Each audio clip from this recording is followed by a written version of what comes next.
Hello and welcome to Original Soundchat, where video game music is a work of art. On each episode, it's our goal to help you learn about two soundtracks from the world of games, as well as the people, stories, and critical tracks behind them. My name is Joe DeVader. And I'm Peter Spezia. We're brought to you by Anonymous Dinosaur and Rhymes with Asia. It's time to appreciate great OSTs and the games that they come from, without getting too bogged down in music theory. Up first this week for our two games is 2007's Halo 3, the pop culture peak of Microsoft's first-person shooter franchise, with Master Chief putting an end to the Human Covenant War. Following that is the sequel that brought a sprite-based shooter into the third dimension, where up to 4 players can team up to survive a hostile alien planet, 2020's Risk of Rain 2. I guess these are both games about armored space people? That's the best connection I can think of. Works for me, especially for a game that, again, you don't have too much experience with, so kudos for taking another fan request on. I have more experience with it now than I did Tomba, but I'm not an expert in this game, so this will be fun and interesting and weird. Contrary to mine, I've played it and don't remember much of it, which is always a delight. Joe, how are you doing? What are you playing? Boy, howdy, I've been playing stuff. I finished Soul Hackers. It's over. It's done. Yay! It was pretty good. I liked it. You should play it if you like that kind of game. I also knocked out 2 really short games that were on my Steam library. One being a game called Verde Station, which was very weird. It's technically a horror game, but not actually a horror game. It's weird to explain. But it's one of those things where like, oh, this only works because it is a game. And then I played a game called Rainy Season, which is a very short and sweet story where you play as a kid visiting his grandparents in Japan. And it's the rainy season, and they were supposed to go to the amusement park, but they can't because it's raining. And just a day in that life. It's very cute. And then finally, I did get another chapter into Danganronpa. So I'm now past chapter 2. Let's go. So you're past the, stupidly easy cases, I would think. Interesting. And I guess the other one that I've been playing, I put 20 hours into Power Wash Simulator. Yeah, you did. Like a crazy person, I've played all the levels now, but they're adding more soon, so I guess I'll go back at some point. Strap up your New Balance. You're a dad now. So what about you? What have you been playing? Tell me about video games. Certainly not as many video games as you, that's for sure. I put more progress into Ratchet & Clank Rift Apart. Probably, I think my save file is past the 40% complete save point. I finished Blizzard Prime, which is a level in the game that, kind of like in The Legend of Zelda Skyward Sword and other games, you strike a keystone and it changes into 2 different versions of the world. Solve some puzzles that way. Granted, it's not the past and future, but it's 2 different dimensions in this Ratchet & Clank world. But it's fun, and we got to meet Kit. So, good times there. Got more to put into that game, though, that's for sure. I am hoping to play that at some point this year. We'll see. Considering this month is going to release 4 games that I'm looking forward to. Oh boy. It's gonna be crazy. But in the meantime, let's talk about some composer follow-up news. Let's talk about some headlines from the video game industry that may or may not involve composers and games that we've talked about before, and what these composers are still working on. Composers that like to contribute, for example, to Super Smash Bros. Ultimate. And Kazuya Mishima from Tekken is released as the latest downloadable content fighter for that game. And so 39 tracks have released for Super Smash Bros. Ultimate. That's a big music update. 8 of those are remixes, and a couple composers appear as arrangers of these special remixes, such as the track Landscape Under the Ghost Kaminano. It's arranged by Ace, which is the combo of Tomori Kudo and Chico. Moonriders First is arranged by the one and only Yoko Shimomura. And then Nobuko Toda, Ryo Hamamoto, Yusuke Kudo, and Yu Sugimoto are the other arrangers that composed remixes for the Smash Tekken remixes. I'm never gonna not want more Yoko Shimomura, so I'm glad to see her name on there. Also, it should be worth noting that a Shantae Mii costume came out for the game, and it comes with the song Neo Burning Town from Shantae Half Genie Hero. So that's really cool. That was super neat, yeah. Jake Kaufman is now in Smash. Oh my gosh, that's right. That's fantastic. In kind of more off-putting news, Konami has announced a partnership with the developer Bloober Team. And reportedly, rumors say that it is related to Silent Hill. And you think I'd be like, oh, that's cool. Except for Bloober Team's made like 2 good games, and the rest of their games have been not very good. Including their quote-unquote not Silent Hill game that came out at the beginning of the year, The Medium, which was just critically panned all over for multiple reasons. So not super thrilled about this partnership, but I guess I will keep an open mind. Yeah, not only did Bloober Team do The Medium, they did Layers of Fear and Blair Witch, so, call it what you will. The Medium composed by Akira Yamaoka, and so it makes you wonder if there's the partnership establishment there. Also, other reports are saying that another Silent Hill project is in the works at another Japanese development studio, and it will be interesting to see how the year develops, particularly later this summer. Yeah, people thought it was Japan Studios until like a few months ago when Japan Studios said, yeah, we're not making games anymore. So who knows who it could be at this point? Who knows? Meanwhile, Lorne Balfe, the composer that we talked about earlier this year for his work on Beyond Two Souls, he is composing for the film The Tomorrow War, which is starring Chris Pratt. And as you're now listening, it is available on Amazon Prime Video, so go check that out if you want to hear more of Lorne Balfe's work. I keep seeing ads for that on Instagram, just all over the place. Me too! Meanwhile, Doki Doki Literature Club Plus is now out on consoles, that is Xbox, that is PS4, that is Switch. Switch is the one I'm most interested in.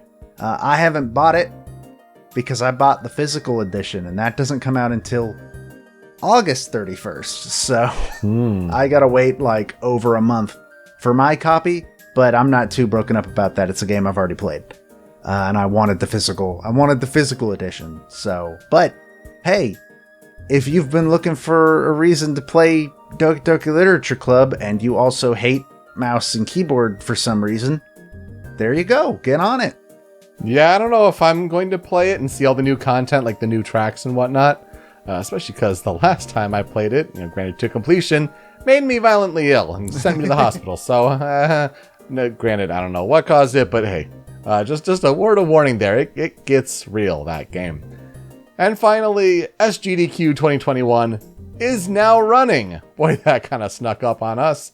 But if you're listening now, it's already underway. You can check out some VODs for F-Zero GX and Spyro the Dragon, which were among the first few games. And check that schedule on GamesDoneQuick.com.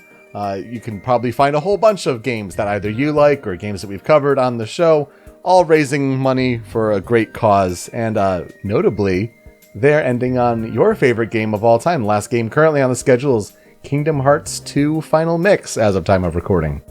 I have only seen a couple of speedruns of Kingdom Hearts 2, but they're always kind of nuts. Especially when it's level 1, whole way through.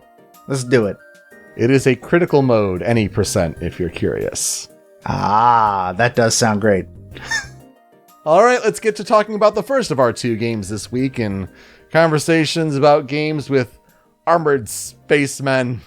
It is Halo 3, probably one of the most famous armored spacemen, the Master Chief. I'd say you don't even need to put the one of there. It's the most famous armored spaceman. Some may put the Doomslayer up there, but that's true. I feel like Master Chief does have some contention for that crown.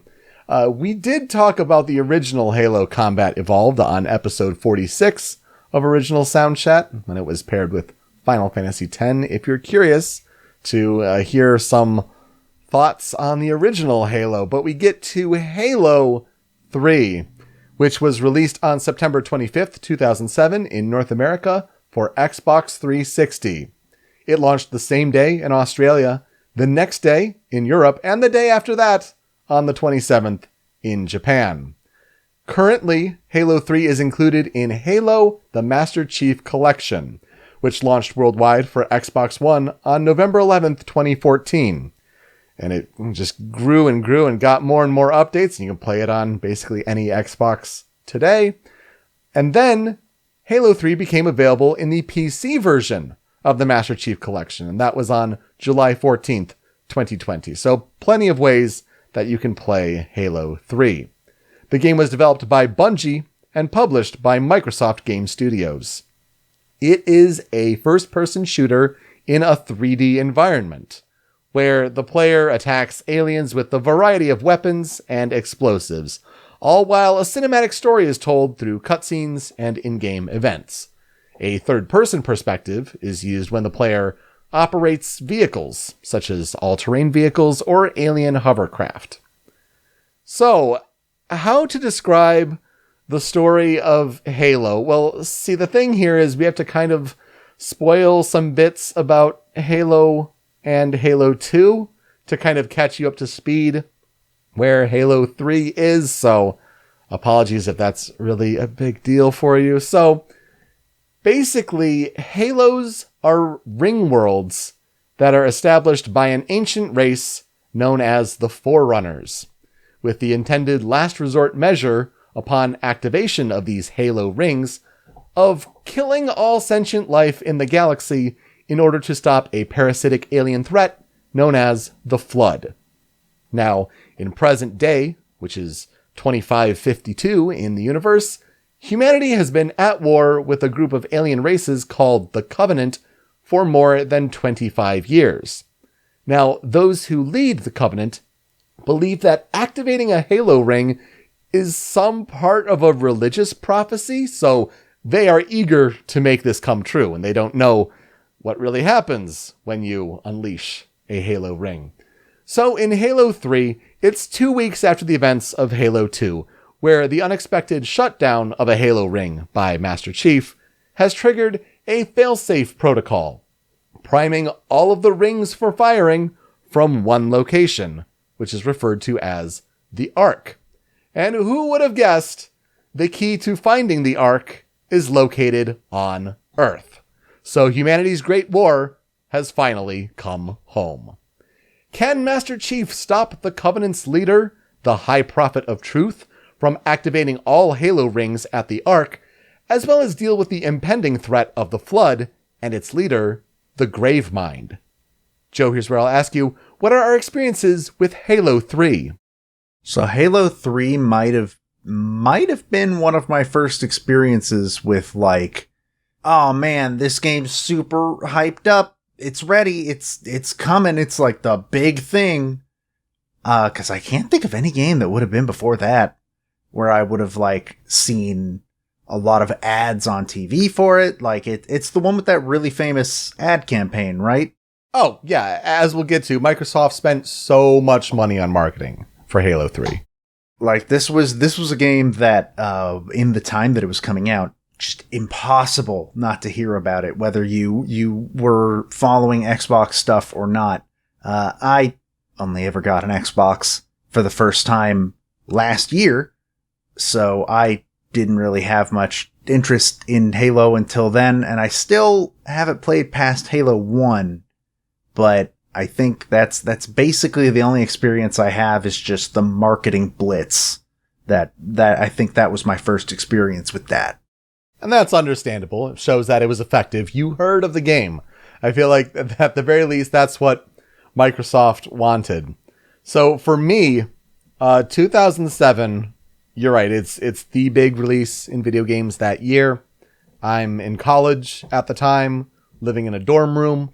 And of course, Halo multiplayer is everything, especially the prospect of new Halo multiplayer on Xbox 360. So, yeah, definitely played Halo 3. I feel like I've played the campaign twice, and yet I still remember very little about it. I feel like I'm eventually due for playing the Halo franchise from start to finish as a more experienced player, I think, because a lot of Halo, I think, especially if you're new to first-person shooters, which I definitely was at the time. I think it was, the Halo series was among my first FPS games. A lot of Halo feels like go to the waypoint, shoot at things, the story stuff is going to go over your head if you're not like engrossed in that world. And so as a result, yeah, I remember some things about Halo 3, the key deaths, the big moment at the end of the game, like certain things like that, they do stick with you, but why we're doing it, the big players, it's a little hazy. So I feel like I'm due for a replay for sure. But Halo is certainly one of those franchises where it's a little daunting to research into, especially when the fans for that franchise are so knowledgeable and so ravenous for content, so itching for a new Halo game that is universally great, just like Halo 3 was. And so I want to thank my brother who helped me with research and kind of confirming Critical 5 and all that. Big Halo fan, the biggest one I know. And so it was good to get that kind of support on this episode. So thank you to my brother Mark. Halo 3's development was certainly interesting to learn about, but mostly because of learning about Halo 2 in a way. See, because Halo 2's development sounded rushed and frenetic based on all these different reports in research. And this would explain how the final act of the game was cut and you're left with a terrible cliffhanger. That I have heard about Halo 2. That's like the only thing I've heard about Halo 2. Right? So you're building up into the big action and Chief says, "Sir, finishing this fight." And cut credits. And like, where's the final act? You're getting to Earth. What the hell? So early on in Halo 3's development, the team was burned out. They were taking sabbaticals and vacations at the top talent of Bungie. And this left the project with little leadership at the beginning of production on Halo 3. So a story was reportedly drafted by committee, shown to senior Bungie members, and then the story writer returned from his vacation to do edits after the plot had already been established. Sounds just like a great way to pull together the final act of your trilogy. I mean, that's AAA game development, baby. It's just how it is. This was the first Halo game on Xbox 360, though. And Halo 2 was groundbreaking for online multiplayer matchmaking and social features like player parties and voice chat on the original Xbox. And while Xbox 360 integrated many similar features into its version of Xbox Live, it changed the underlying system. So instead of creating new features for Halo 3, the developers spent a year fixing broken features in order to get it back to parity with Halo 2.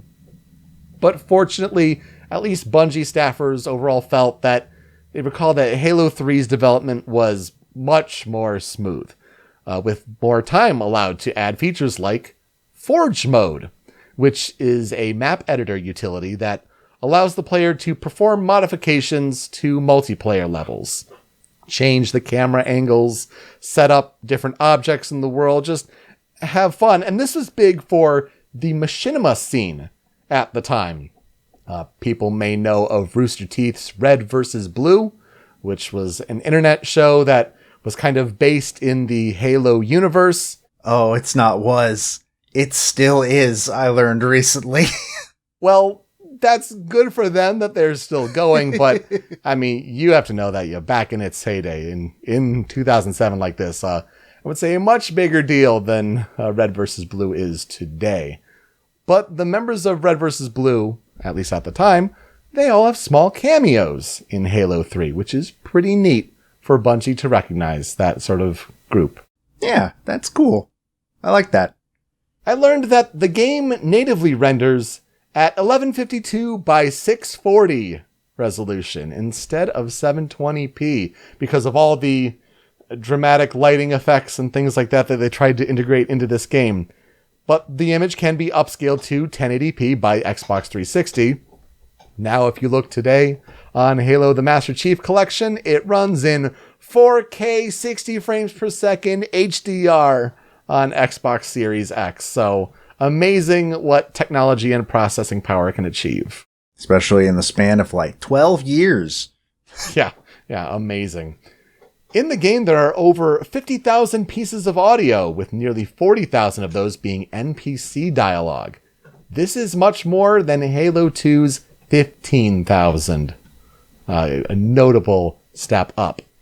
As you mentioned, the marketing for Halo 3 was insane. Microsoft spent more than $40 million marketing the game. And much of the focus was appealing to players outside of Halo fans, because they knew fans of Halo were going to get the game. They were going to have their Xbox 360s. They wanted more people to buy Xbox 360s, maybe for this Halo 3 game. And while Halo 3 did have trailers, an alternate reality game, and a multiplayer beta test with owners of the Xbox 360 game Crackdown. Oh yes, if you had a Crackdown disc, you could get into that beta. Probably one of the few reasons why that game sold. But actually, Crackdown is legit pretty good. Let's just throw it out there. So those all appealed to the hardcore fans.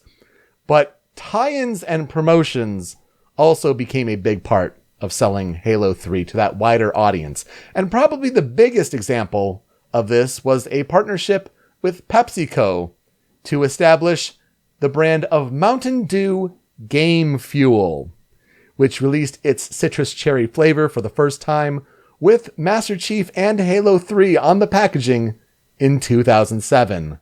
Yeah! Oh, was that what Game Fuel was? I've only ever heard Game Fuel talked about. I've never drank it. Oh, it's so good. All right, so I'm not a Mountain Dew guy, admittedly. Okay. So yeah, it started with Halo 3. I remember drinking it voraciously in college. And the experience. Yeah, that kind of drinking, right. Mm-hmm. Yeah, definitely. Over time, they would partner with different games. Like a couple years later, it'd be World of Warcraft, and they'd add another flavor. And they did something with a Call of Duty game. I think it was one of the Modern Warfares. Maybe, Modern Warfare 3 would be 2011. So, yeah, they did things like that. And, yeah, it's just a really, really good flavor. I think the brand still carries on today through their energy drink line of AMP, but Game Fuel started with Halo 3. The game's final testing copy before its gold release, codenamed Epsilon, and it was confirmed by Bungie to be almost complete, it was leaked to the internet months before the game's release date. Microsoft reacted to this leak by having the Xbox Live accounts of gamers who were caught playing this leaked copy banned until the year 9999. Seems excessive. Some retail outlets broke street date by more than a week before launch, and as a result, that retail copy was leaked online. I don't know if you remember this, Joe, as part of the marketing blitz, but I remember a launch night TV special on G4, the American cable TV channel that was dedicated to video games at the time, and it was Halo 3 launch night, before midnight and all that. I wonder if I'm the only one who remembers this. Certain things about it, like they had a contest to try to fill and stall for time by getting people to try to sing the choral part of the Halo theme to very mixed and poor results. But yeah, that's definitely a thing I will associate with Halo 3 forever. Yeah, I didn't watch G4 like ever. So I wouldn't have seen it just in general. But that sounds like interesting TV, I suppose. It was special. Upon release, Halo 3 reviewed very well, with a Metacritic average of 94. it lived up to the hype that players had put upon it, with tried and true gameplay that didn't change too much, but it was in a satisfying campaign, with the multiplayer modes and the Forge mode as standouts in one of the most comprehensive game packages of the time. The voice acting and the soundtrack were also praised. Some plot points and levels were criticized, as were enemy and team AI, and some human faces and textures. The first day sales of Halo 3 reached $170 million in the US, which set the record at the time for the highest gross of a video game within 24 hours of its release.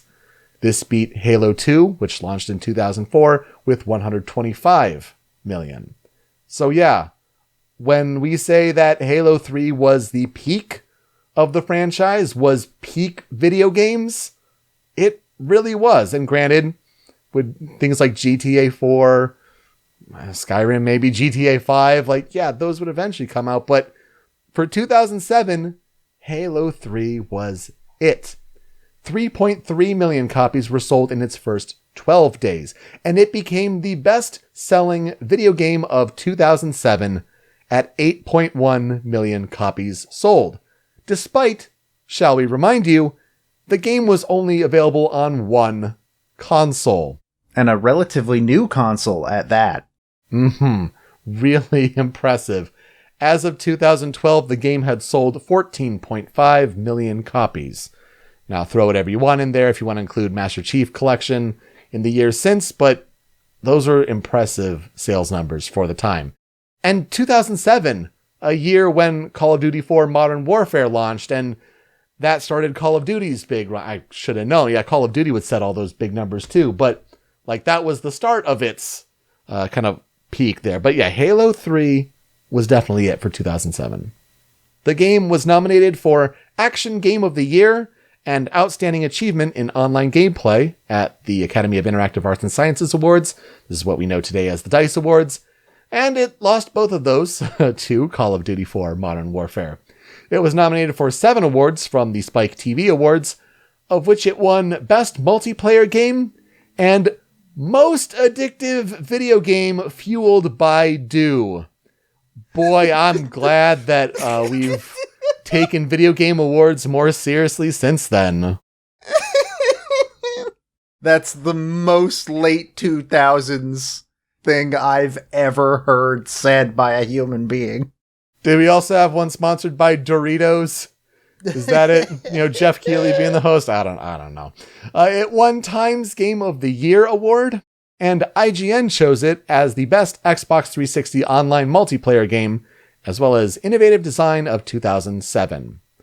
As far as its legacy goes, Bungie would continue making Halo games, despite being an independent company in 2007, with 2009's smaller prequel side story, Halo 3 ODST, and 2010's prequel story, Halo Reach, after Bungie formed a publishing partnership with Activision in 2010 for what would become Destiny.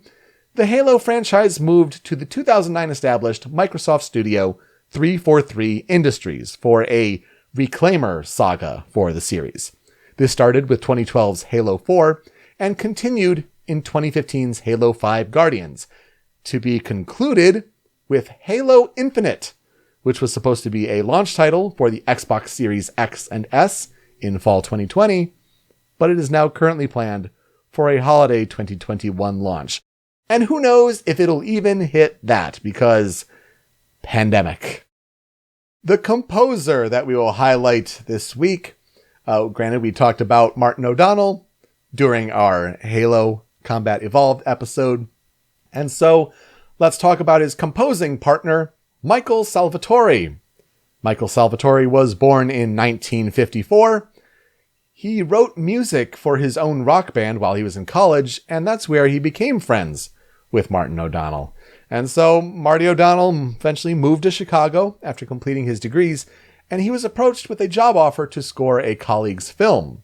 Since Salvatori had his own recording studio, O'Donnell offered to split the job with him, and the two became partners and created their own production company called Total Audio. Salvatori started working with Bungie in 1997 and he still works with the company today. He is the big composer for the Destiny franchise. So still getting good work.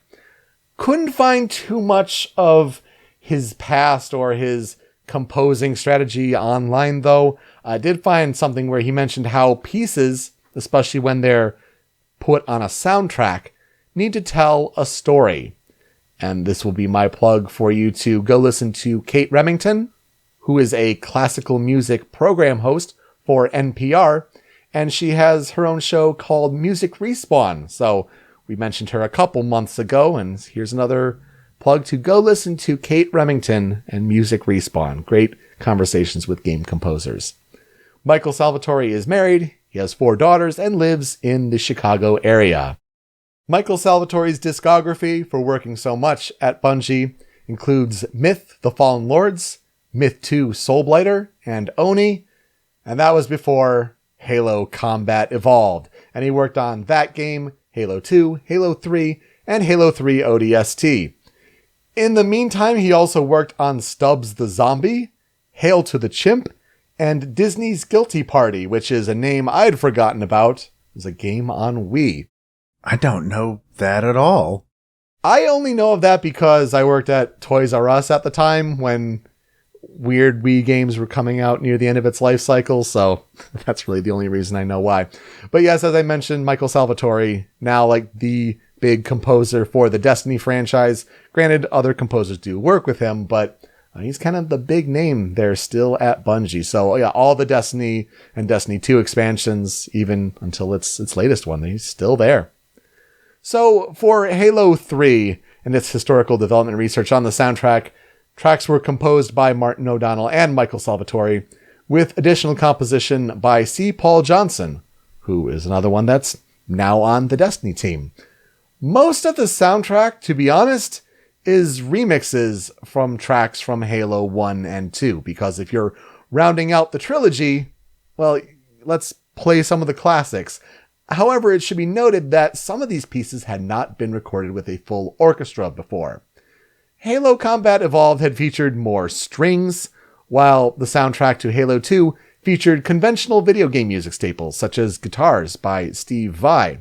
A lot of Halo Combat Evolved soundtrack was synthesized on computer, so not necessarily MIDIs, but at least a lot of the synthesizing work was done on computer. Halo 2, you started to mix in some orchestra, but Halo 3, it's like, let's just go all out for the conclusion of this trilogy. It returns to the orchestral roots, but it really doesn't reinvent the wheel as far as like trying new things with instruments.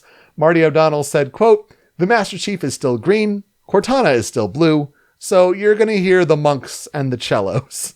Like, you're going to hear that classic Halo theme quite a bit in different ways that kind of made the soundtrack and the music and the identity what it is.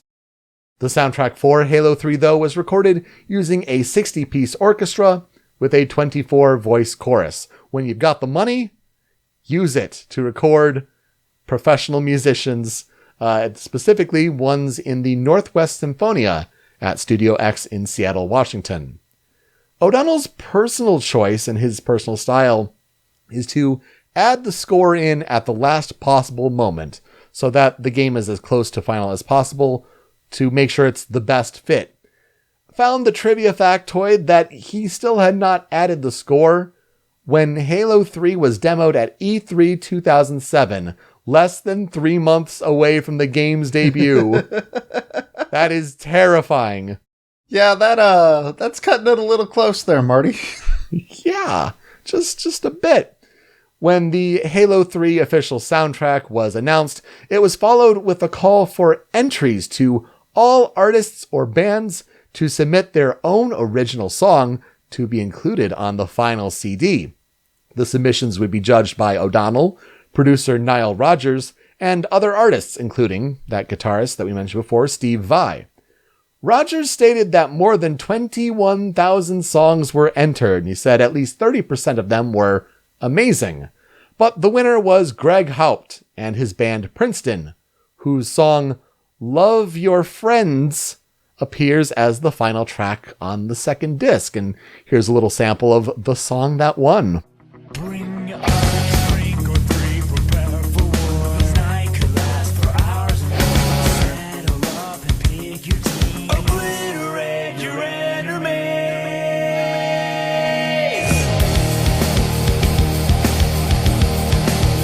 The true elite may last now. Sure sounds like 2007 inspired indie rock to me. The soundtrack reached the Billboard 200 chart, and it also broke the top 20 best-selling soundtracks and independent albums listings. So even when it released, again, Halo 3 was everything. It even broke some new ground into the Billboard chart. But Xbox 360 allowed for custom soundtracks. If you had like a PC server, or if you put music on a thumb drive, whatever, you could play your own music during Xbox 360 games. And so as a result, this is the first Halo game in the series to allow for that. I don't know how many people did that, but if you wanted to, you could mute the in-game music and just play your own as you're going through the campaign, I suppose. Just turn off all the music and replace it with I Need a Hero. Oh, man. Because that's the song we all have to use now. Besides this Love Your Friends rock track, what does the actual music for Halo 3 sound like? Let's get to the 5 critical tracks, and we'll start with an interesting pick, but it's here for me. This is Never Forget.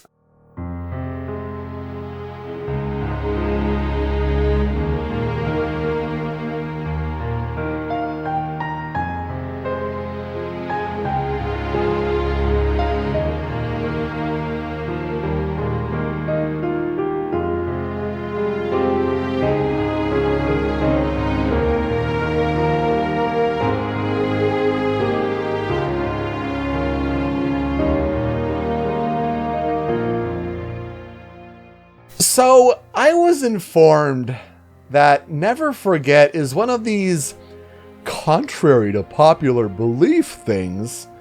People may hear this melody and, like me, think, oh, it's the song that plays on the main menu of Halo 3. You know, when you're sitting there just taking in the music, or you're waiting for an online lobby to populate, play different songs, but this piano theme comes out of nowhere and just hits you with its beauty. Well, contrary to popular belief, Never Forget isn't what actually plays on the Halo 3 main menu. It is the Halo 2 theme, Unforgotten. And so when we talk about these songs on the Halo 3 soundtrack often being remixes of themes from Halo 1 and 2, Never Forget is a version of Halo 2's Unforgotten. If you want to know, though, this version, Never Forget, plays in the Halo 3 multiplayer suite that was included in 2009's Halo 3 ODST. So, listening through this soundtrack, though, and honestly, this being the Halo game I suppose I'm most familiar with, this theme struck me as, just really good memories, and it's just gorgeous. I mean, yes, you could say, well, technically, push up the glasses, it was Unforgotten Halo 2 that played on that main menu, but this is one that takes that theme and I think just makes it even more gorgeous. Just phenomenal. Yeah, it's extremely pretty. Sometimes I forget that Halo has music like that, and it's not all the main theme, right? And shooty time music.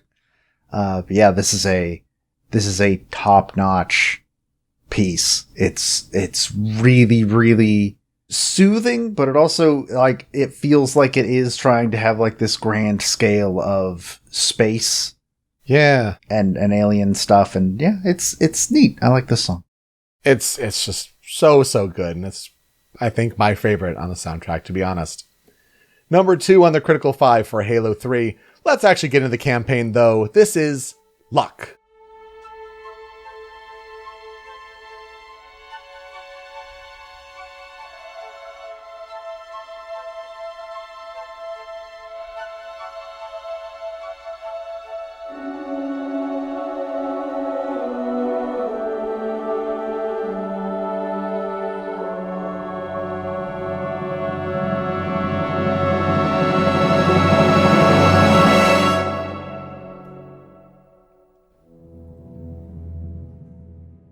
Luck plays quite memorably at the very beginning of the campaign. The first mission, Arrival. And it's right at the beginning where you get these little light flute melodies of these wind instruments, the high-pitched strings, later joined by the choir. And, it's a really memorable kind of soundscape. It's not all-encompassing, but it's just like you're out in space. And it's like the music of like the fragility of space and how delicate it can be, but the big swell in that clip, just incredible. I think it's just a really memorable music cue for, the cutscene to open up this grand adventure to round out the trilogy. It's one that I hear and certainly stands out. Is it weird that hearing this song for the first time, the vibe I came away with was I'm walking into a mystical, enchanted Disney castle. I could get that, yeah. That's the vibe I get. I mean, it's all about, like, what do you imagine versus how do those who have played the game remember it? Mm-hmm. Like, do you have the visuals paired with the music already, or is your imagination kind of taking you where the melodies may be creating something for you? Yeah, for me, it's obviously the second one. I've never played Halo 3. I don't have any knowledge of basically any of it outside of what I have learned in this episode. I mainly joke. I think it's a very good song, but like I hear those woodwinds and just all I can picture is like Mickey Mouse walking into the evil witch's castle. I don't know why. That's on me, not the song. Hey guys, let's go get the Covenant. Let's go stop Halo. I don't have a good Mickey Mouse voice. But it does show the like really gentle side of the soundtrack, I think, and then it can just build with just an amazing swell, to be honest. Gosh, Mickey, here come the flood. I had to get one in.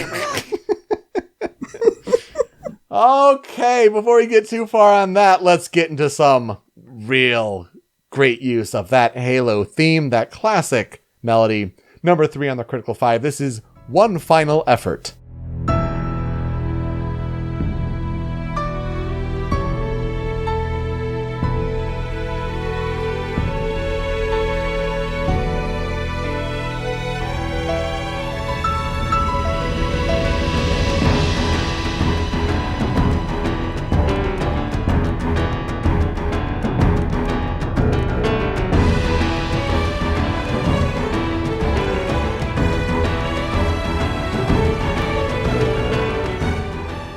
One Final Effort plays at the start of the 8th of 10 campaign levels, titled The Covenant, and it especially plays when you face 2 scarabs, which are these big quadrupedal tanks that you have to like actually go in and infiltrate and kind of shut down from the inside. And you think one of them's big enough, but 2. And so of course it plays the heroic classic Halo theme, kind of uplifted for a full orchestral performance. It's really neat to hear it kind of go into like the piano rhythm to then get into it. It really starts to swell by the end, but it's neat to hear kind of this take on the Halo theme, as we'll hear honestly for the next couple tracks, because it's the big end of the trilogy, but kind of a neat way to start with a memorable, you got to take down 2 of these big scarabs. It's famous, I guess. For some reason, I feel like I've heard this version of the song before. I don't know why. I mean, obviously, I recognize it as it's a take on the Halo theme, which is a timeless, classic video game song. But I feel like specifically this version I've heard somewhere. I wonder if it was used in marketing like anywhere. And it's possible. You could have also heard the next one, to be honest, because the Halo theme does get used quite a lot, especially in the end game. And let's show you with number 4 here on the Critical 5. This is Greatest Journey.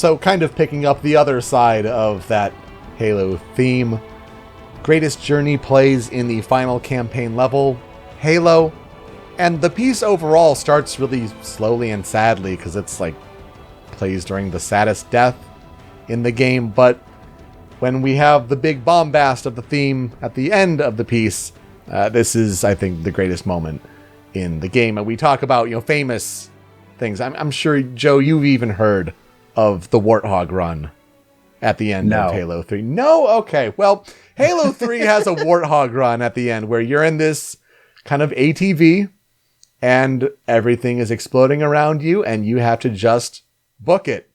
It's the end of the game. It's really notable and memorable if you've played it. And this is the music that plays during it. Just a great moment. And again, another great rendition of the Halo theme, but we're just kind of showing you the other part of it here.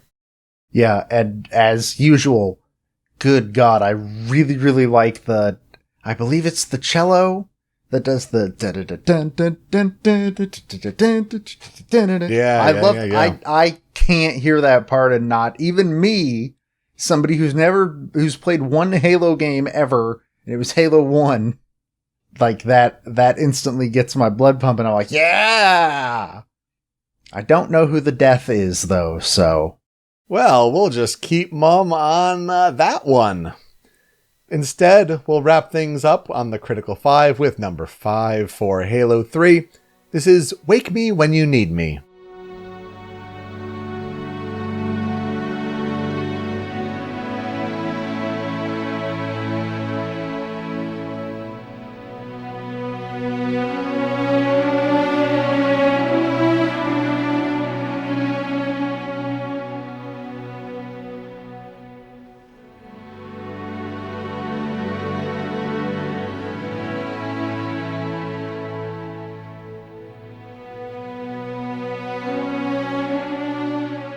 Oh, listener, did you pick up on that leitmotif use of the Halo theme?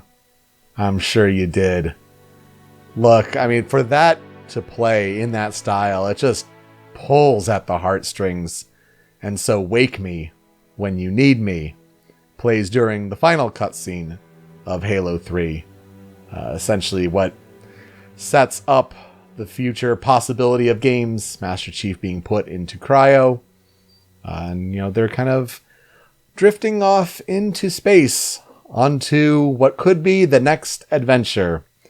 And just to play a wistful version of that Halo theme after you were the hero and saved the day and all of that, I was at first, oh, did they survive? But it's a great take on the theme and just love the pulling at the heartstrings with this one. Yeah, translating the song into sort of an emotional piece works really well, honestly. I don't really have a lot more to say other than I think I did know that that's what happens at the end of Halo 3. I don't know why I know that, but I'm pretty sure I already knew that. Well, it feels like a lot of Halo games since then. I mean, even we've seen it for Halo Infinite. Like, they've capitalized on, like, oh, he's waking from cryo sleep. Let's get him back into the fight. Like, I feel like it's kind of been a continuing narrative motif since then. For a couple tracks on the cutting room floor, I have 2. One of these is Farthest Outpost.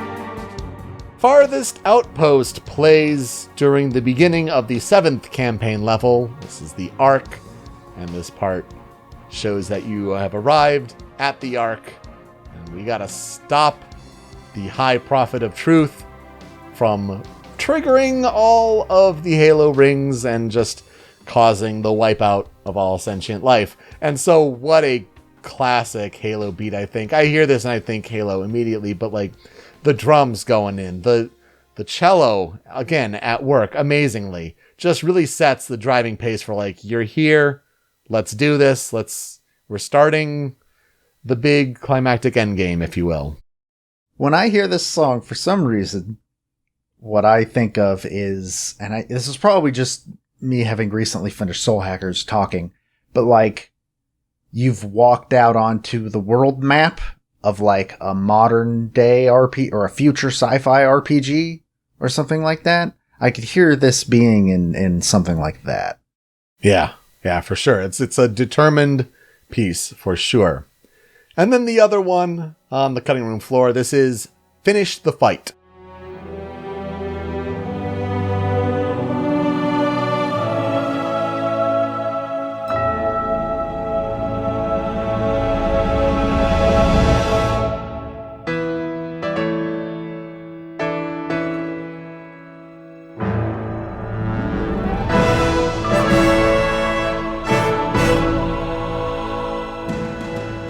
I feel like if you've heard maybe any more modern rendition of the Halo theme, it may be this one.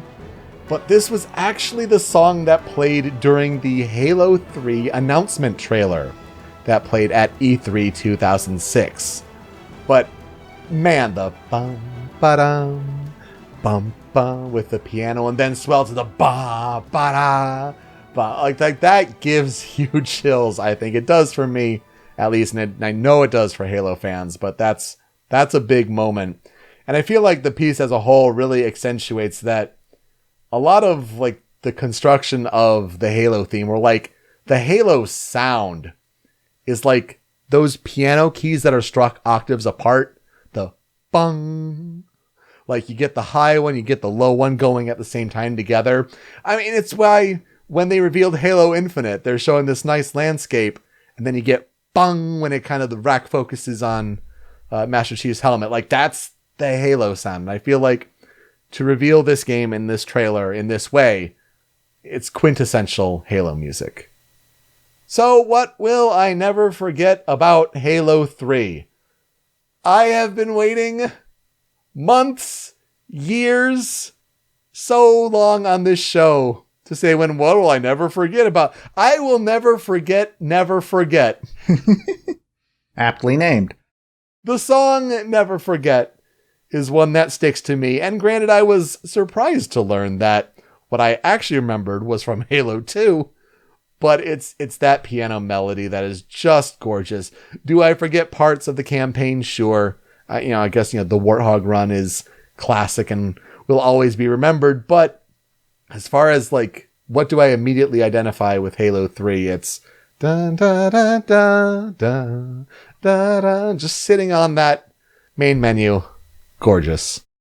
One day maybe I will play 2 and 3 and then maybe the other 5?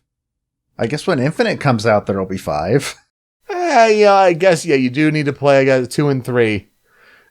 People could debate on some of the other ones, I suppose, but it would be 5 if you count ODST and Reach. Do you want to play Halo Wars? I don't know. Some people I'm sure would talk up Halo Wars, but I'm not a big RTS guy. I've never played StarCraft or anything like that. Yeah, exactly. All right, to transition to our next game, let's talk about a fan cover, a fan remix, whether it's from YouTube, OC Remix, wherever. Jack Runciman on YouTube, that's RUNCIMAN, did a dual acoustic guitar cover of Never Forget. I think taking that instrument, playing that melody, just really pulls at my heartstrings and sucks me in. So please enjoy that. We will be right back.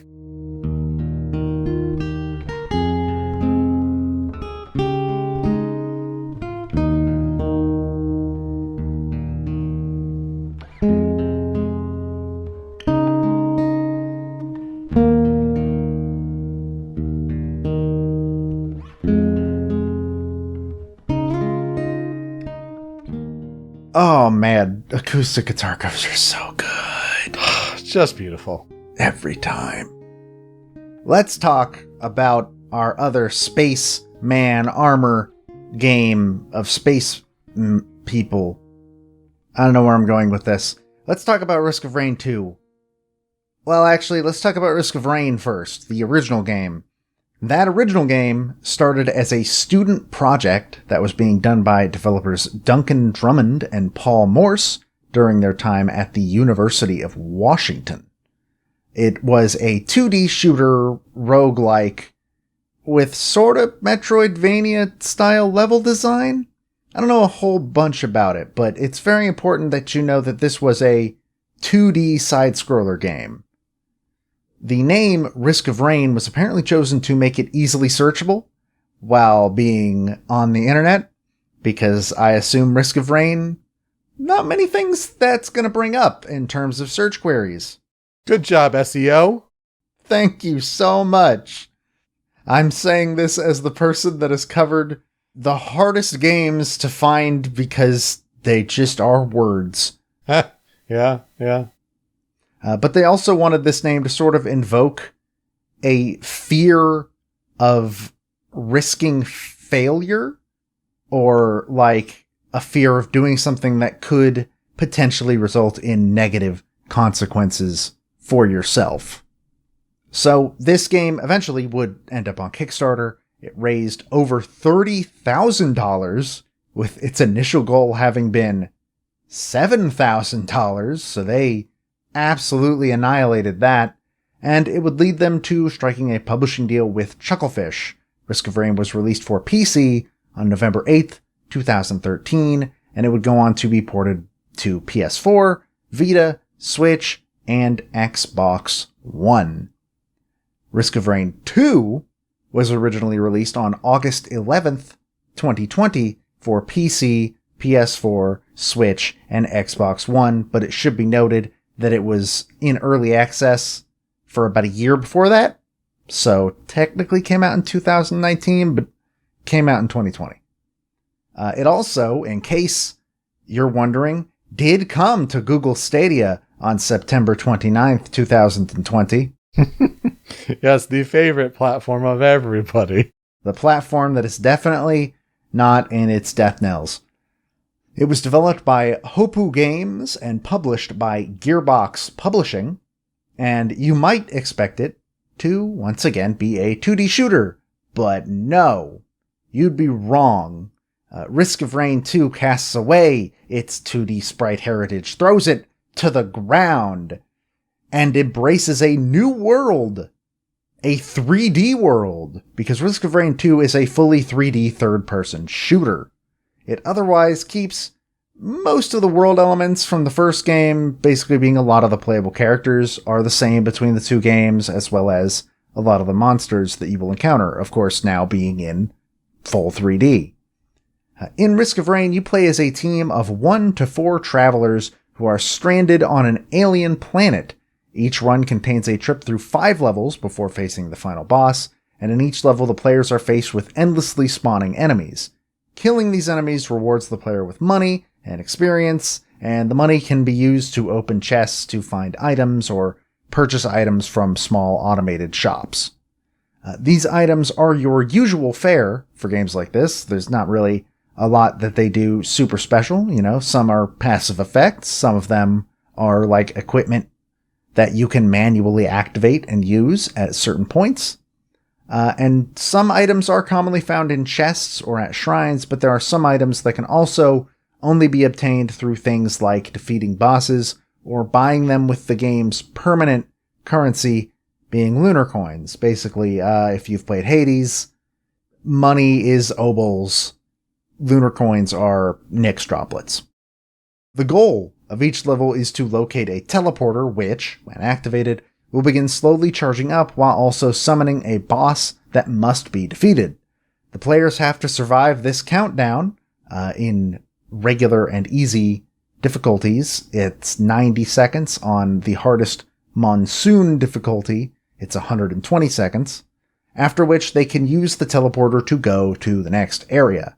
That is only the overall difficulty, though, because the main difficulty mechanic of Risk of Rain 2, which I did not know about until I played a bit of it myself, is there is a little ticker in the upper right corner of the screen that is slowly moving to the side, and the game's difficulty is slowly increased the longer it takes to complete the run.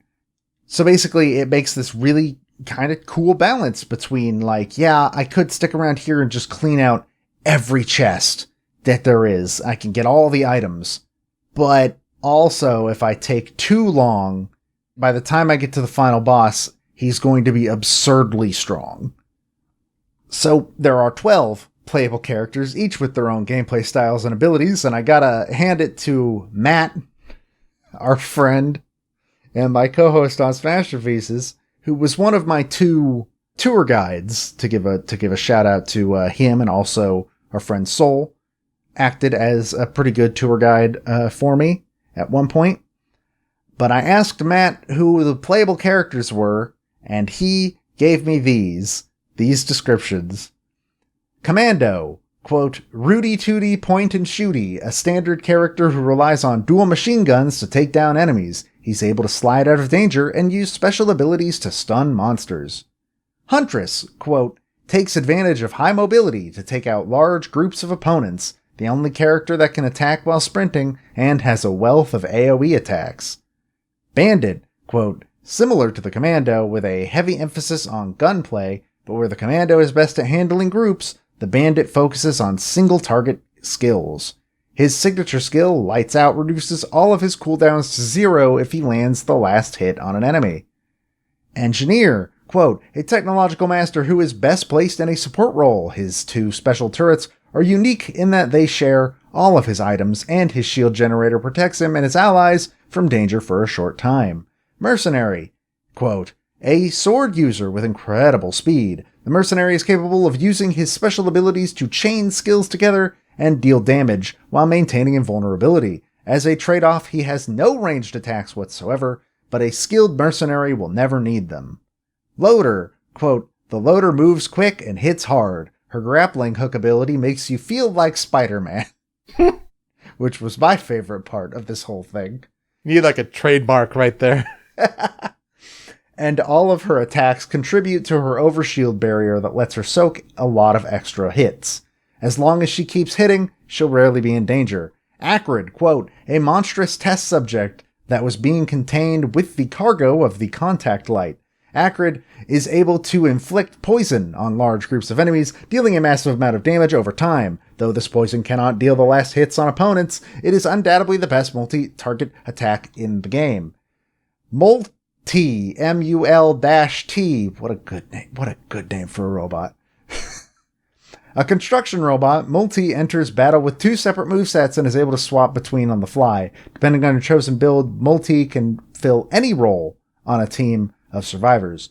Artificer, quote, the survivor trapped in time. The Artificer relies on slow but devastating burst damage attacks that focus on hitting as hard as possible every now and then. With her ability to slowly float through the air, the Artificer excels at staying on the fringes of a battlefield, waiting for just the right moment to land a decisive strike.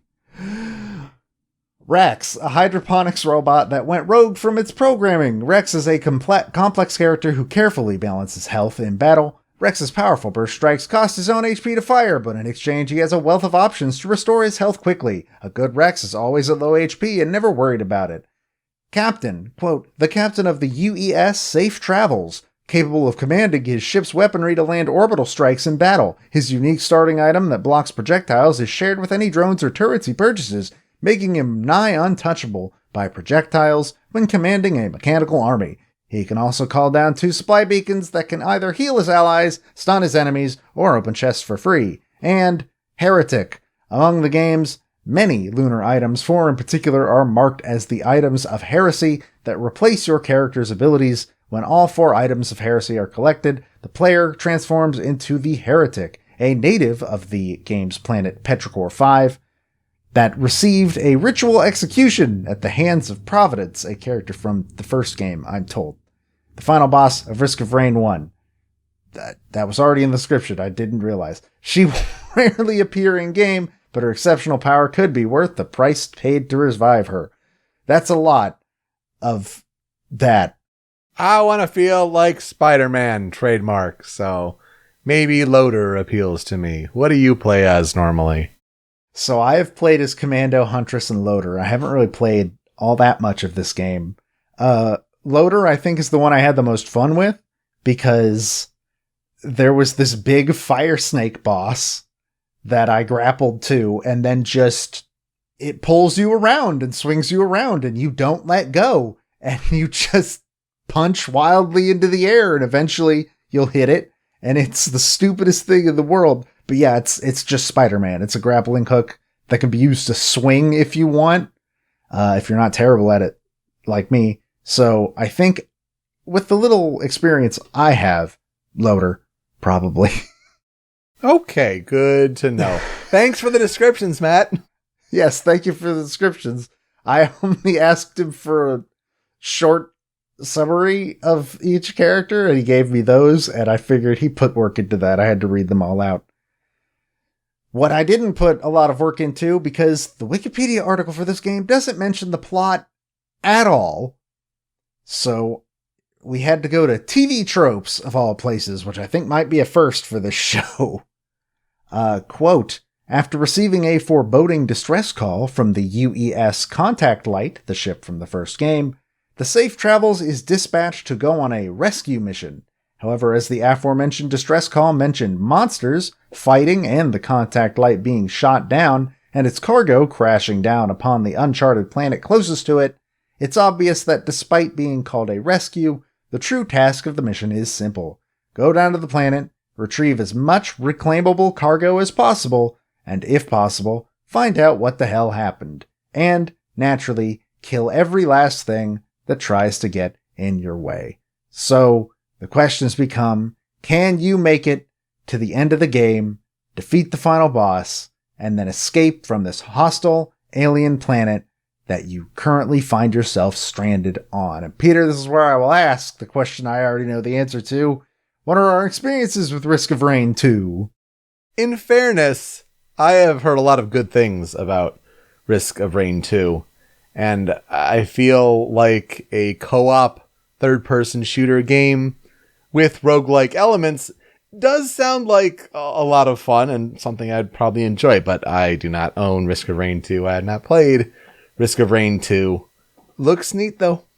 And also, the soundtrack is a banger, so thank you for bringing it to the show. Yes, it is quite good. I played 2 games on the Switch version of Risk of Rain, so I can tell you without a shadow of a doubt, don't play the Switch version of Risk of Rain 2. Generally, when things are cross-platform, that tends to be the case, but just in case people don't know, maybe go play it on literally any other platform, except Stadia. I guess if it's between Stadia and Switch, that's an easy decision. But I played 2 rounds on Switch with Matt. That was actually on stream, where you can see my stupid loader escapades during the second run.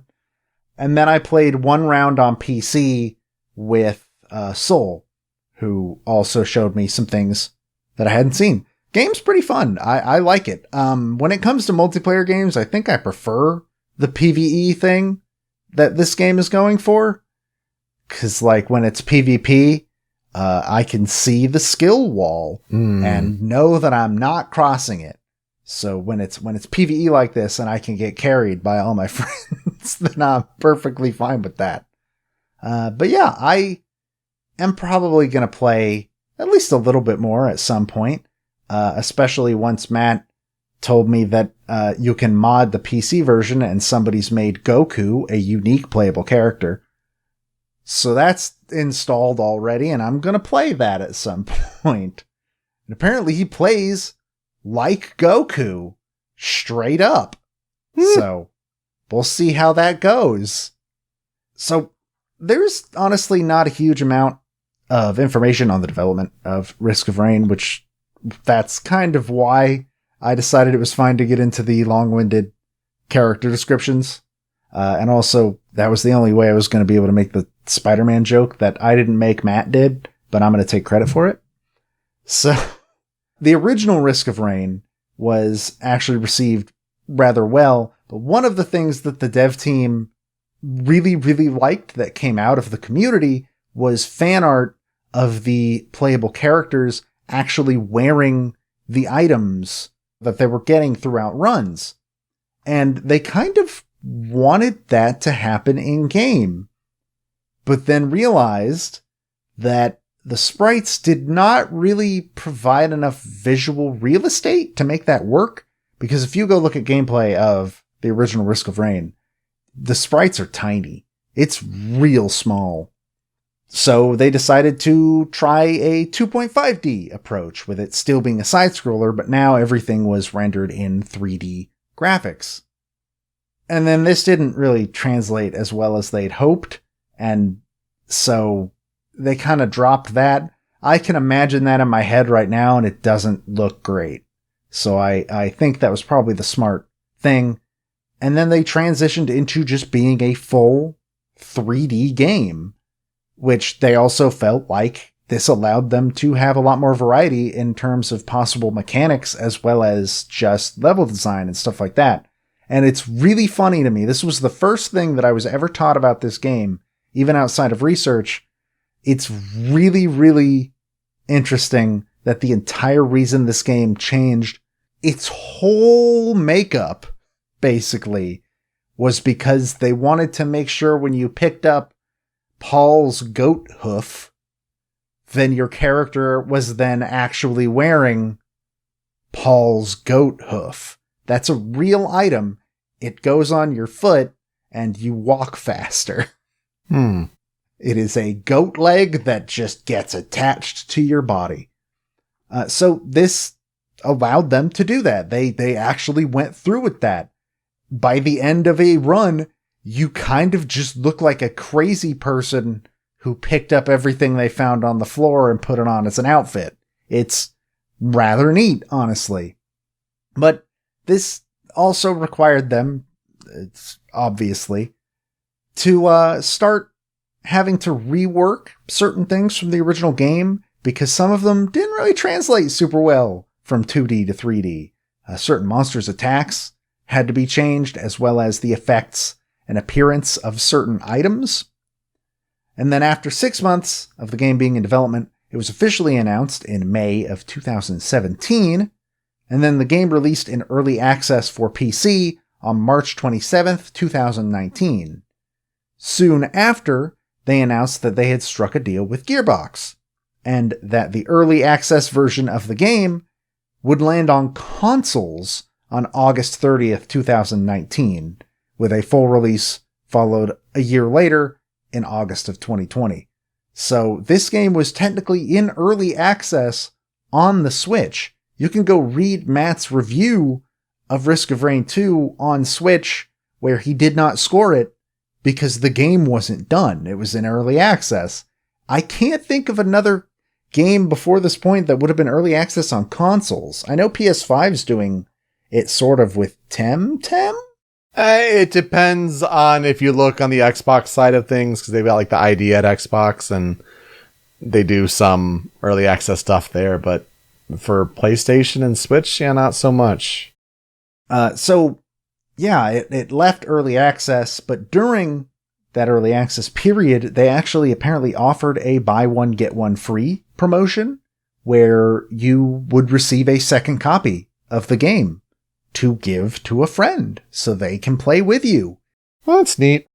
This apparently really paid off, because within a week of release, Hopu announced that the game had been played by over 650,000 players. This is the early access release, not full release, with 150,000 of those allegedly coming from that buy one, get one free promotion. And then, within a week of hitting early access, Risk of Rain 2 had sold over 1 million copies. Wow. And it was received well, too. It currently sits at a Metacritic of 85. As of March 2021, Risk of Rain 2 has sold over 4 million units on PC alone. We do not have the numbers for any of the consoles. That's insane. As for Legacy, I mean, there's not really one yet. It's still a game that is getting support. It's getting frequent updates and additions and stuff like that. It's still an ongoing project, despite the fact that they have had their 1.0 release. Yeah, I think it even just got like an anniversary update recently.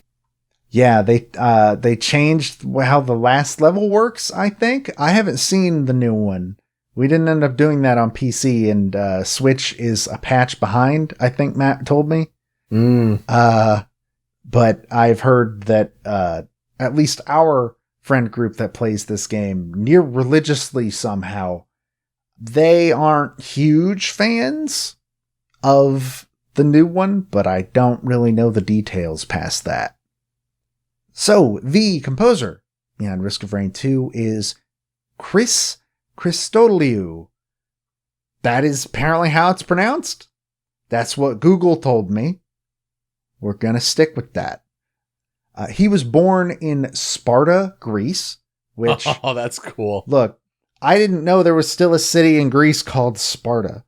Also, Greece is, I think, another new one for the board. Yeah, originally this was suggested to us because I think Matt assumed he was from the Netherlands for a reason that we'll get to in a bit. But nope, he is Greek. He comes from Greece. And he began taking music lessons at a very young age, later moving to Athens in order to study music theory, sound design, and music composition, and he specifically studied composition under the composer Joseph Papadatos. In 2009, he was accepted into the Composing for Film Master's Program at the Conservatory of Amsterdam, and this is where he spent 4 years working under composer Jure Hanstra. This is also where he did his first compositions for several short films, as well as his first video game work, which included the original Risk of Rain. After his master's program concluded, he returned to Athens, and he is currently based in Athens, living and working. This quote was at the bottom of his website. It says, in his free time, he plays board games and consumes dead trees. Another thing I need to give a shout out about his website is the FAQ. He has a bunch of stuff about, like, how would I get in touch with you about possibly hiring you for a project and stuff like that. And then the third section he has on his FAQ is titled Boring FAQ. Here are the 7 questions that are asked in the boring FAQ.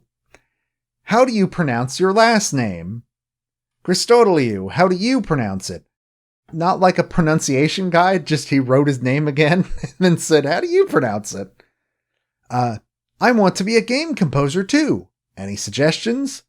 Yes, stop listening to game music and start reading.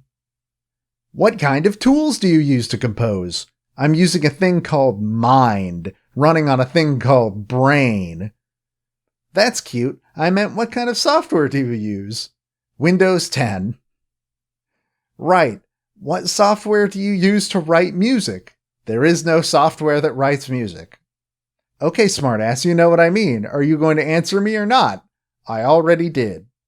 Mother blank.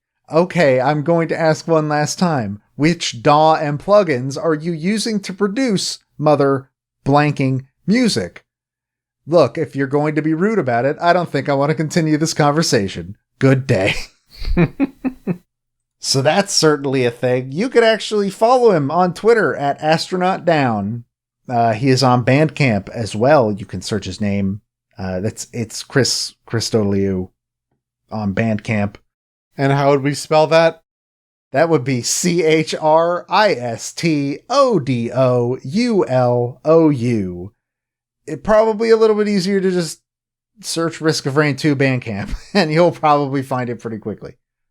As for his discography in games, all of the games listed on his Bandcamp and on VGMDB are The Sea Will Claim Everything, Hexadecimal, Risk of Rain, Wanderlust Adventures, Deadbolt, which I feel like is a game I see all the time but have never bought or played, Earthling Priorities, and of course, Risk of Rain 2. And not a lot of information on how this game soundtrack was specifically put together, but what I did find is that Christodoulou was brought onto the project of the first game when the successful Kickstarter campaign gave them the resources they needed to hire a dedicated composer, and I assume something around that already established working environment was probably how he ended up on Risk of Rain 2. Okay, let's get into how this game sounds. Because you mentioned earlier, it's kind of a banger. It's a lot of synth, and there's also some like guitar in there that's really cool. A lot of it kind of reminds me of, and this is not to say, it kind of reminds me of the same sort of stuff that Stranger Things is trying to get into. Okay, yeah. Not to say like Risk of Rain 2 is ripping off Stranger Things. More, both pieces of media are kind of pulling inspiration from the same place, if I had to guess, which that place being the 80s. The 80s and synth soundtracks to 80s movies and stuff like that. Let's jump into the Critical 5. The first one being Risk of Rain 2.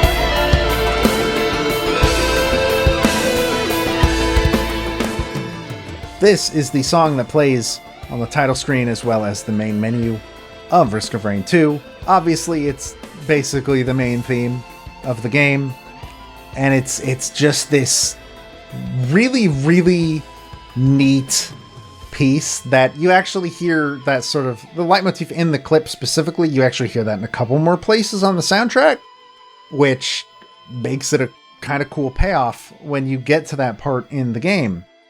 It's just this really cool rock theme with the synths behind it. And this is what I mean when I'm like, it feels like it was inspired by like 80s film soundtracks. For sure. I love how the drums sound. Oh, that fill in the clip is fantastic. Yeah. And I think it's going to be a continuing point to mention for us, but the guitar work here is phenomenal. Whether it's just with solo work or just creating this environment, this soundscape, it sounds so good and satisfying to listen to, and you just get lost in it. Thoroughly enjoy the mix on this. Yeah, it's a really, really good song. And like, I feel like the drums might come up at least one or two more times in this episode, because yeah, them some good drum fills in there, baby. I do want to give a shout out to basically every name on this soundtrack from this point, because they're all great. But one of my favorites that I can take seriously, I have another one that I can't, is critical track number 2, Hydrophobia.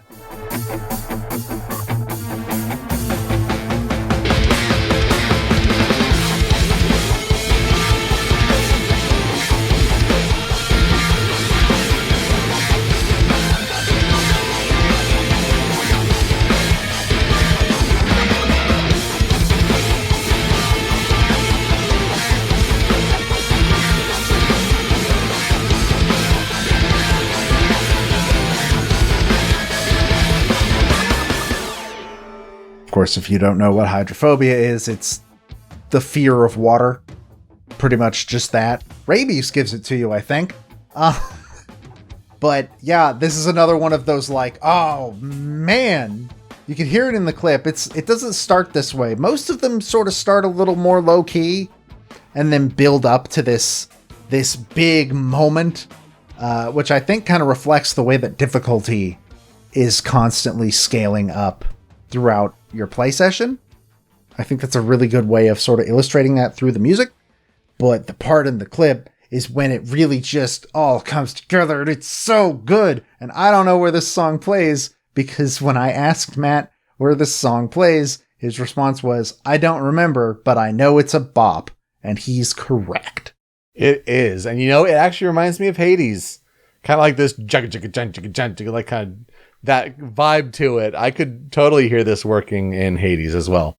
Yeah, I can definitely hear that, especially like it's not quite God of the Dead levels, but like, yeah, this is something I feel like I'd hear in like Asphodel or something like that.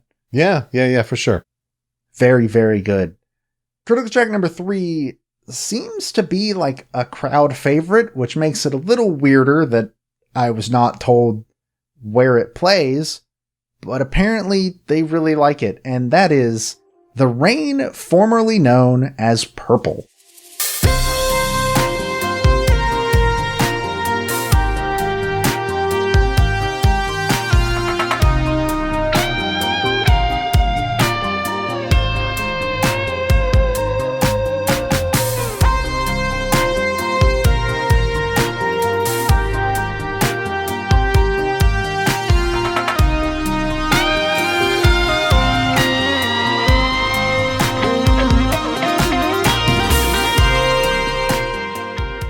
Now, this song has actually come up on the show before because it was the song we used for the honorable mention spot that Risk of Rain 2 had in the Best of 2020 episode.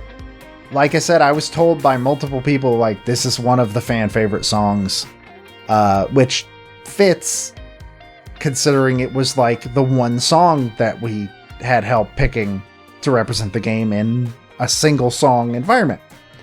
And I can see why this would be some people's favorite. It's not quite as in your face as Hydrophobia is, but it still also just has like this almost ballad-like quality? Almost? Does that make sense? It's not a ballad, obviously, but like, I don't know what else to call it. Yeah, I mean, it doesn't spell out like, typical video game action, right? So it almost does sound more like it fits in a song that belongs on the pop rock charts. And count me in, as this is also my favorite from the Critical 5. Sounds fantastic. And if you're going to call the song The Rain, formerly known as Purple, you better be channeling some Prince there, because that's definitely the vibe you get here. Oh yeah, 100%. And I'm going to assume, like, hot take, I think this song's title is referencing Prince. Has to. The artist formerly known as Prince. I mean, it's formerly known and then Purple. Like, come on. Purple Rain, come on. But yeah, this is just a really, really neat song. I don't think it's my favorite. I think either Hydrophobia or another of the Critical tracks sort of vie for that a lot. But it's definitely up there. It's a very, very good song. Following that, we have Critical track number 4. It's Con Lentitud Poderosa.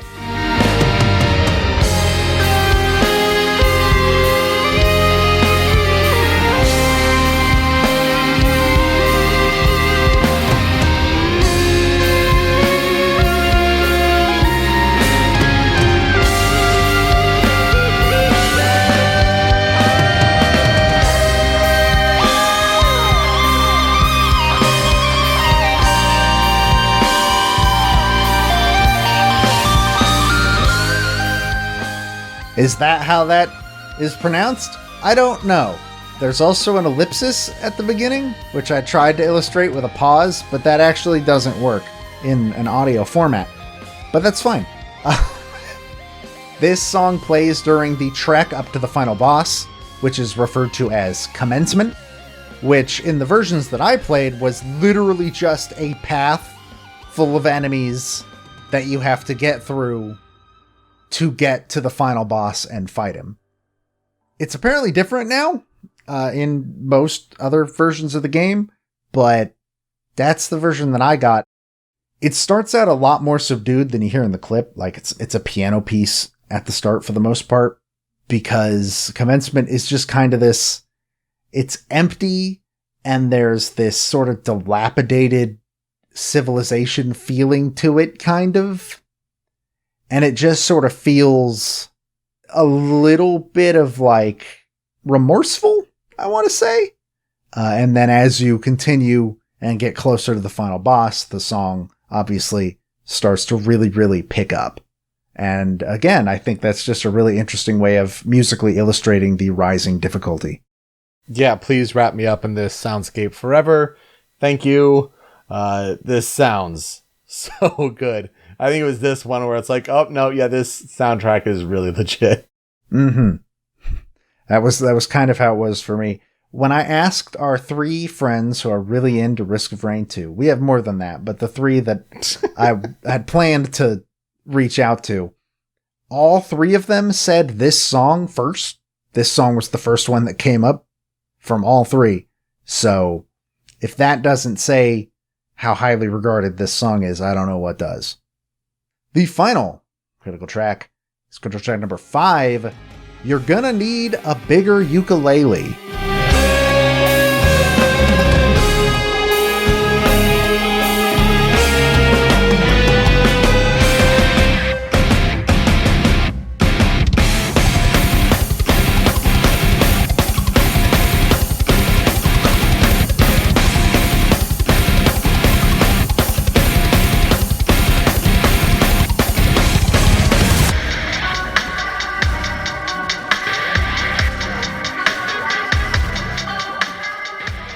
So the last critical track was the walk up to the final boss. This is the actual fight with the final boss. And as such, sounds awesome. Just this rip-roaring guitar, and it's really, really good. When it says a bigger ukulele, there's an item you can get in-game that is a ukulele, and I believe, if I remember correctly, it like adds chain lightning essentially to your attacks. Beautiful. Or like it'll hurt other enemies around you. That is what the name is referring to, even if that didn't exist. Also, isn't a bigger ukulele just a guitar? Words to think about. This song is awesome. It is. And once again, like, you're feeling those Hades vibes. Like, you want a roguelike that, just goes hard. That's this. And I like how in the clip, it kind of just like on a dime changes to this kind of like quieter, softer part. It's really neat to kind of hear the range of what happens in the track. Especially, I think those different like feelings, there are three phases to this boss. Yeah, that would make sense. One of them where he takes all of your items away and starts using them against you. Oh, okay. Which, thanks, Risk of Rain. It's actually kind of a cool moment, but like I was dead when I saw this moment, and so it's never happened to me. But yeah, this boss and this song are just... And you mentioned like when you have a roguelike and you gotta like ramp that up. It takes work to get to the final boss of a roguelike. You want something like this. You want it to feel awesome. Oh, yeah, it definitely delivers there, yeah. Yeah, they absolutely killed it. So I got 2 tracks on the cutting room floor. First one is Thermodynamic Equilibrium.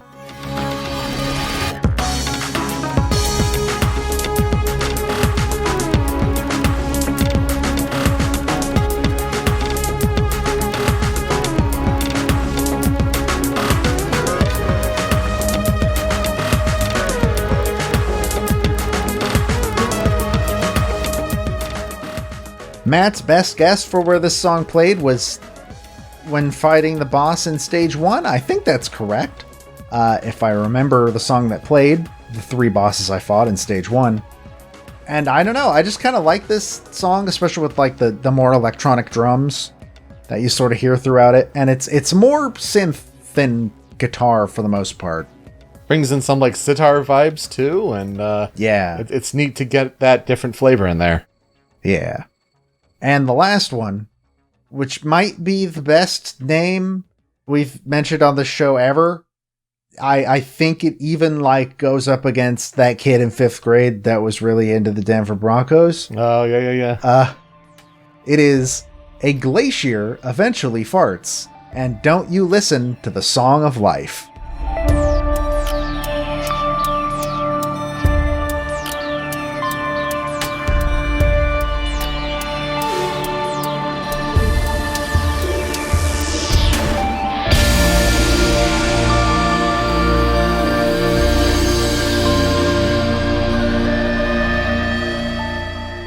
I don't know why it's called that.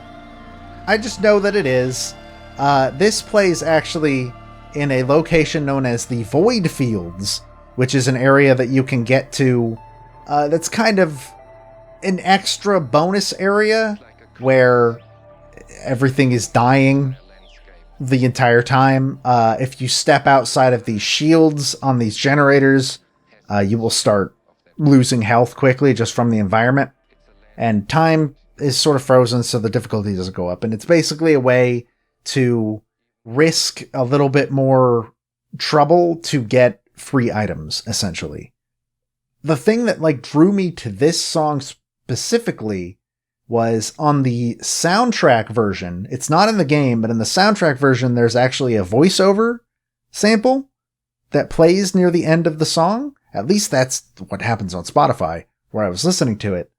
It kind of describes the void fields almost, being that it's a guy talking about this environment out here, everything is constantly suffering and dying. And at one point he says I don't think the birds here sing, they're screaming in pain, and just all sorts of stuff like that. And it's a really, really neat thing to hear, because I don't really think I hear it in any other song on this soundtrack. And then I was told rather bluntly, that part does not play in game. Not surprising, yeah. Matt went to listen to it and was like, I've never heard this. So, but that's what drew me to the song. And then it had to stay on the Cut a Groove floor because the name, I had to say the name. Oh, of course. But also, I think it's a nice change of pace. It gives you more of an environmental atmosphere with this one.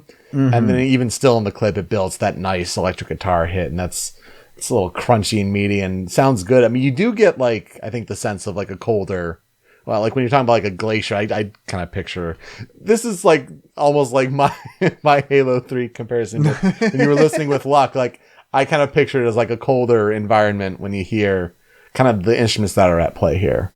So I think what it's supposed to be is that there's no breathable oxygen there.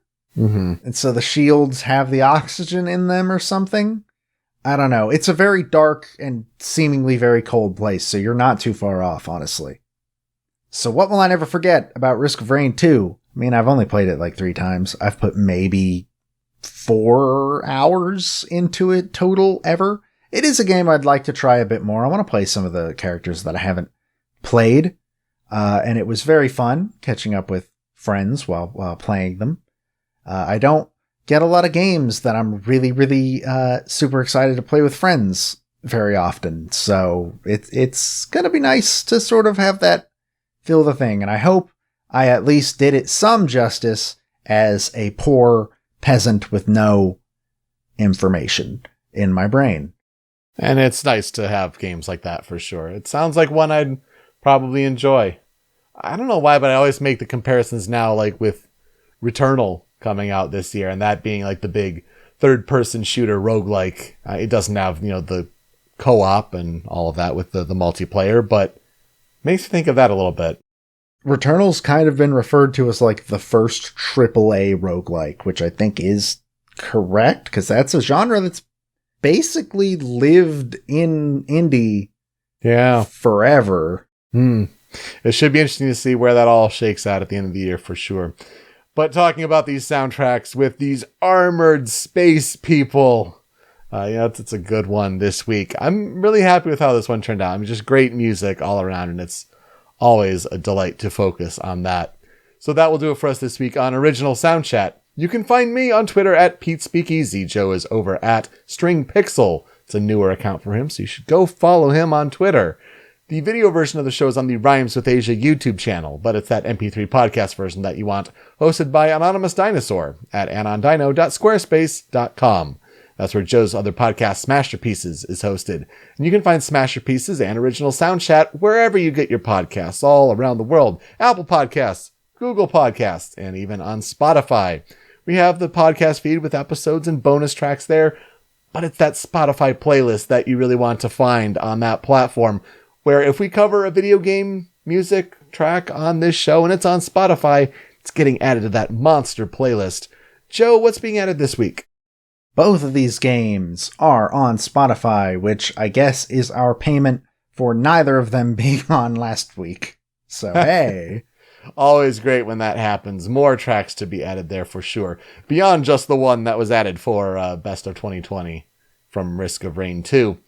And when you're done listening, you can find us on social media at Soundchat OST. Leave some feedback for us on how we're doing with these episodes and suggestions for games to cover in the future, because that's our big push for 2021. Joe, who are we talking about next week? I am so excited because next week we're talking about Jules Conroy. Ooh, finally. Good to have him actually properly covered on this show. I'll be talking about Masato Koike. Should be a good time. Great games, for sure. All right, Joe, let's play us out. So, I actually had a weird amount of trouble finding a good playout song from Risk of Rain 2. There's honestly not a lot of covers online, but I was sent by Matt a piano cover of Con Lentitude Poderosa, like a dual piano sort of thing. And it's by YouTuber Nightshader1, and you know me and piano pieces, piano covers. I eat 'em up. So please enjoy that. Another gorgeous song for the outro, that's for sure. Thank you for listening this week on Original Sound Chat. We'll see you next time. Take care.